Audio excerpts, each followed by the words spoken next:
जमात के बच्चों का मैं शुक्रिया अदा करूंगी कि बहुत अच्छा प्रोग्राम जो है उन्होंने बैठाया है।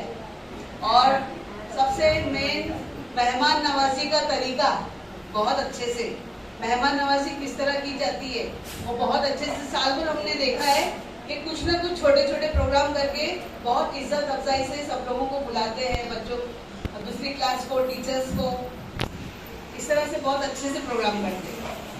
तो आगे भी जो है वो अभी है तुम लोगों के पास टाइम, 7वीं 8वीं, तो इस तरह के और अच्छे अच्छे प्रोग्राम करिए। और जो पीछे की क्लास है 5वीं की, उनको भी अपने साथ में लेकर उनको भी आगे बढ़ाइए।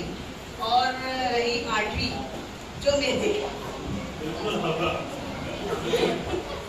जो बच्चे मेरे पास 2019 से थे, काफी अच्छे बच्चे थे। आज 8वीं जो है वो मैं इसलिए नहीं ली क्योंकि मेरी जो क्वालिफिकेशन वही 7वीं तक खत्म हो जाती है और अपनी अफरोज आपा जो है वो पदवीधर होने की वजह से उनको एक क्लास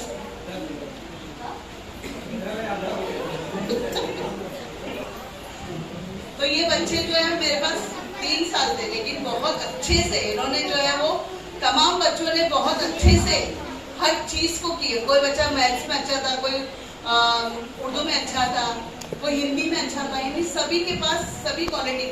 तो मैं चाहती हूँ कि ये क्वालिटी तुम हमेशा कायम रखो, हमेशा कायम रखो, यानी पढ़ाई का जज्बा कायम ही रखो और पढ़ाई छोड़ो मत।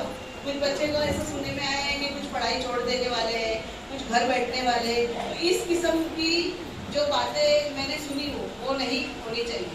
तुम में जो है वो पढ़ाई का जज्बा रहना ही चाहिए। माँ बाप को मनाओ, जो भी कुछ है, जाना है जाओ, पढ़ाई करो, जहाँ से भी इल्म हासिल करो, ठीक है।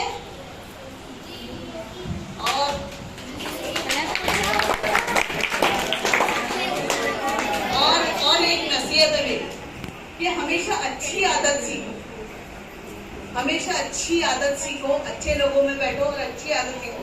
बुरे लोगों में बैठो लेकिन उनकी बुरी आदत मत सीखो।